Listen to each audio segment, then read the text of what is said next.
this new concept, the veteran and his wife or widow can be buried there.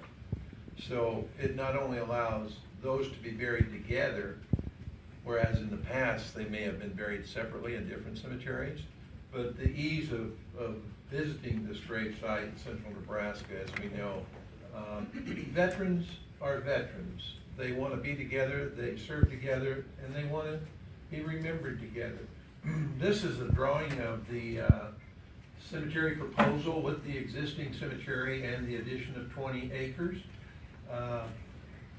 When we talked about it, as with Arlington Cemetery, the Civil War area of Arlington is included in Arlington as one cemetery, and we wanted to make this one cemetery. The trees in the area here that exist in the old cemetery now would be removed so that there wouldn't be a separation wall between the two cemeteries. The memorial area will be up front there where John's finger's pointing, for monuments and such that would be very visible from Capitol Avenue.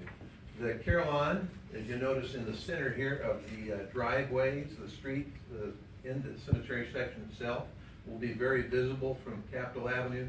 And just, I think that if you listen to St. Mary's over here across the street once in a while, it's just so beautiful to hear those chimes.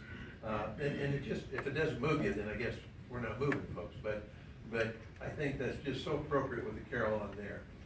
And with the added area of the 20 acres plus, we've got a lot of room in the existing cemetery here where that center slough was filled.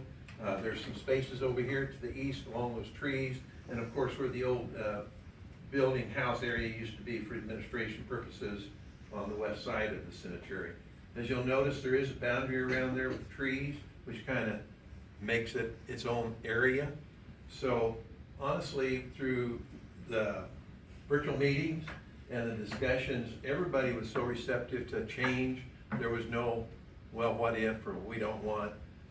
The state, the architects, the JEO consultant firms, John's office, I mean, like John said, they have included us in all of this. It wasn't, and once the cemetery becomes a state veteran cemetery, the funding, the upkeep, the maintenance, the continued burial of those veterans is a responsibility of the state of Nebraska. It does not fall back on the community or Grand Island.